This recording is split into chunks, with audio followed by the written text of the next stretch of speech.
السلام علیکم بچوں، کیسے ہیں آپ لوگ؟ اردو کی تعلیم میں سواگت ہے، خیر مقدم ہے۔ آج ہم لوگ کلاس 12 کا نظم کا دوسرا چیپٹر پڑھیں گے، جو آپ کو سیریل کے اعتبار سے چیپٹر نمبر 13 ہے۔ نظم کھیتی ہے۔ نظم کھیتی کے رائٹر کون ہے؟ تو عمیق حنفی ہے۔ اس سے ریلیٹڈ جو ہے VVI کوشچن آبجیکٹیو اور سبجیکٹیو اور نان آبجیکٹیو جو 2 نمبر کا رہتا ہے لانگ ٹائپ کوشچن، یہ سب کا ریویژن کریں گے، اور اس سے جو بھی کوشچن آئے گا وہ اسی ٹاپک مطلب اسی آبجیکٹیو سے آئے گا، اس لیے آپ لوگ ضرور اسے دھیان سے دیکھ لیں، پڑھ لیجئے۔ چلیے اسٹارٹ کرتے ہیں۔ سب سے پہلا کوشچن کون سا ہے؟ تو سب سے پہلا کوشچن ہے سنگ پیراہن کس کی شاعری کا مجموعہ ہے؟ تو سنگ پیراہن ہے عمیق حنفی۔ آپشن نمبر ڈی اس کا صحیح ہو جائے گا۔ سنگ پیراہن کے رائٹر کون ہے؟ تو عمیق حنفی ہے۔ نیکسٹ کوشچن ہے ہم لوگوں کا کہ درجہ ذیل میں سے عمیق حنفی درجہ ذیل میں سے کون سی نظم عمیق حنفی کیا ہے؟ تو اس میں سے کون سا ہے عمیق حنفی کا؟ تو آپشن نمبر سی ہو جائے گا کھیتی۔ نیکسٹ کوشچن ہے کہ عمیق کھیتی کس کی نظم ہے؟ تو کھیتی کس کی نظم ہے؟ تو آپشن نمبر بی ہو جائے گا عمیق حنفی کی۔ نیکسٹ کوشچن ہے ہم لوگوں کا کہ چار مصروں پر مشتمل نظم کو صنف کو کیا کہتے ہیں؟ تو چار مصروں پر مشتمل صنف کو کیا کہتے ہیں؟ تو آپشن نمبر اے ہو جائے گا رباعی۔ رباعی یہ عربی ورڈ ہے جس کا مطلب ہوتا ہے چار۔ اس کے بعد پھر ہم لوگ جو ہے نیکسٹ کوشچن ہے کہ عمیق حنفی کی پیدائش کب ہوئی تھی؟ ان کی پیدائش آپشن نمبر بی ہو جائے گا 1928 عیسوی میں ہوئی تھی۔ نیکسٹ کوشچن ہے کہ عمیق حنفی کی پیدائش کہاں ہوئی؟ تو عمیق حنفی کی پیدائش آپشن نمبر ڈی ہو جائے گا اندور میں ہوئی تھی۔ نیکسٹ ہے کہ عمیق حنفی کا آبائی تعلق کس صوبہ سے ہے؟ تو مدھیہ پردیش، جس کو ہم لوگ MP بھی کہتے ہیں، مدھیہ پردیش ہی میں اندور پڑتا ہے۔ نیکسٹ کوشچن نمبر 8 ہے عمیق حنفی کو کس ادبی تحریک سے وابستہ معتبر شاعر تسلیم کیا جاتا ہے؟ تو آپشن نمبر اے اس کا ہو جائے گا جدیدیت تحریک۔ جدیدیت جو اردو میں ترقی پسند تحریک کی جدیدیت تحریک اسٹارٹ ہوئی تھی، تو اسی کی وہ جدیدیت تحریک کے نام سے اور اس معتبر شاعر میں ان کا تسلیم کیا جاتا ہے، شمار کیا جاتا ہے۔ نیکسٹ کوشچن نمبر 9 ہے ہم لوگوں کا عمیق حنفی کی وفات کب ہوئی؟ تو ان کی وفات 1988 عیسوی میں ہوئی تھی۔ آپشن نمبر سی اس کا صحیح ہو جائے گا۔ نیکسٹ کوشچن ہم لوگ کا عمیق حنفی کا انتقال کہاں ہوا؟ تو عمیق حنفی کا انتقال ہم لوگوں کو پڑھنا ہے۔ عمیق حنفی کا انتقال آپشن نمبر بی ہو جائے گا دہلی میں ہوئی تھی۔ نیکسٹ کوشچن ہے کوشچن نمبر 11 ہے ہم لوگوں کا کہ عمیق حنفی نے کس موضوع میں کس مضمون میں MA کیا تھا؟ ان کا مضمون جو تھا جس میں وہ MA کیے تھے وہ 2 سبجیکٹ تھا، ایک تھا کہ آپ کو تاریخ اور سیاست، دوسرا یہ ہے آپشن نمبر ڈی اس کا صحیح ہو جائے گا۔ نیکسٹ کوشچن ہے ہم لوگوں کا عمیق حنفی آل انڈیا ریڈیو میں کس عہدے سے سبکدوش ہوئے مطلب ریٹائر ہوئے؟ تو آپشن نمبر اے ہو جائے گا اسٹیشن ڈائریکٹر۔ اس کا آپشن نمبر اے اس کا صحیح آنسر ہو جائے گا۔ نیکسٹ کوشچن ہے ان میں سے کون سا مجموعہ عمیق حنفی کا نہیں ہے؟ ان میں سے کون سا مجموعہ عمیق حنفی کا نہیں ہے؟ تو آپشن نمبر سی ہو جائے گا کاغذی پیراہن ان کا نہیں ہے۔ نیکسٹ ہے کوشچن نمبر آپ کو 14 ہے کہ درجہ ذیل میں عمیق حنفی کی کون سی تصنیف تنقیدی مضمون تنقید موضوع تنقید کے موضوع پر ہے؟ تو آپشن نمبر بی ہو جائے گا شعلے کی شناخت۔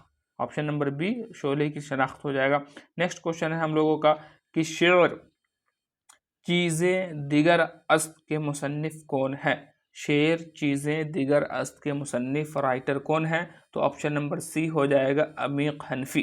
نیکسٹ کوشچن ہے ہم لوگ کا موسیقی کی کس شخصیت پر عمیق حنفی نے مبسوط کتاب لکھی تھی؟ تو آپشن نمبر بی ہو جائے گا استاد رجب علی خان پر انہوں نے کتابیں لکھی تھی۔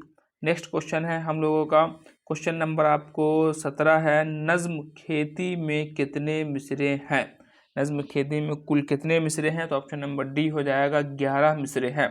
نیکسٹ ہے ہم لوگوں کا کوشچن کہ